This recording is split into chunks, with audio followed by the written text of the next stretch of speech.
The base of a right prism is a trapezium whose lengths of two parallel sides are 10 cm and 6 cm and distance between them is 5 cm.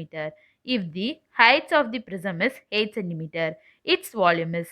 இப்போ right prism ஓட base வந்து trapezium. இப்போ two parallel sides ஓட length வந்து 10 cm 6 cm கொடுத்திருக்கு. இப்போ அதோட distance வந்து 5 cm கொடுத்திருக்கு. இப்போ height of the prism வந்து 8 cm கொடுத்திருக்கு. இப்போ வால்யூம் என்னன்னு சொல்லிட்டு கண்டுபிடிக்கணும். ஃபர்ஸ்ட் ஏரியா ஆஃப் ட்ரெபிசம் கண்டுபிடிக்க போகிறோம்.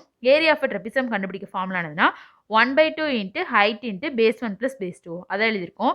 Area of trapeziums equal to 1/2 height into base 1 plus base 2ன்ட்டு இப்போ சப்ஸ்டியூட் பண்ண போகிறோம். ஈக்குவல் டு 1/2 இன்ட்டு இப்போ அதோட டிஸ்டன்ஸ் வந்து 5 சென்டிமீட்டர் கொடுத்துருக்கா. அப்போ ஹைட் 5 சென்டிமீட்டர் தானே அதை எழுதியிருக்கோம். இன்ட்டு 5 இன்ட்டு இப்போ பேஸ் 1 எவ்வளோ கொடுத்துருக்கு 10ஆ, பேஸ் 2 எவ்வளோ கொடுத்துருக்கு 6ஆ அதை எழுதியிருக்கோம். இன்ட்டு 10 + 6 இன்ட்டு 10 + 6 எவ்வளோ 16ஆ, 16 2ஆல் கேன்சல் பண்ணால் 8ஆ, அப்போ 5 8 40 தானே அதை எழுதியிருக்கோம். Equal to 40.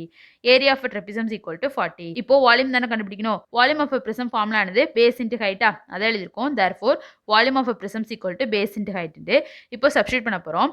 இப்போ ரைட் பிரிசமோட பேஸ் வந்து ட்ரெபிசம் கொடுத்துருக்கா. இப்போ ஏரியா ஆஃப் ட்ரெபிசம் எவ்வளோ கண்டுபிடிச்சோம் 40ஆ, அப்போ பேஸ் வந்து 40 தானே அதான் சப்ஸ்டியூட் பண்ணியிருக்கோம். ஈக்குவல் டு 40 இன்ட்டு இப்போ ஹைட் ஆஃப் த பிரிசம் எவ்வளோ கொடுத்துருக்கு 8ஆ, அதான் இன்ட்டு 8 எழுதியிருக்கோம். இப்போ இன்ட்டு பண்ணோம் அப்படின்னா 320ஆ, அப்போ volume of prisms equal to 320 cm3. Option A is a correct answer.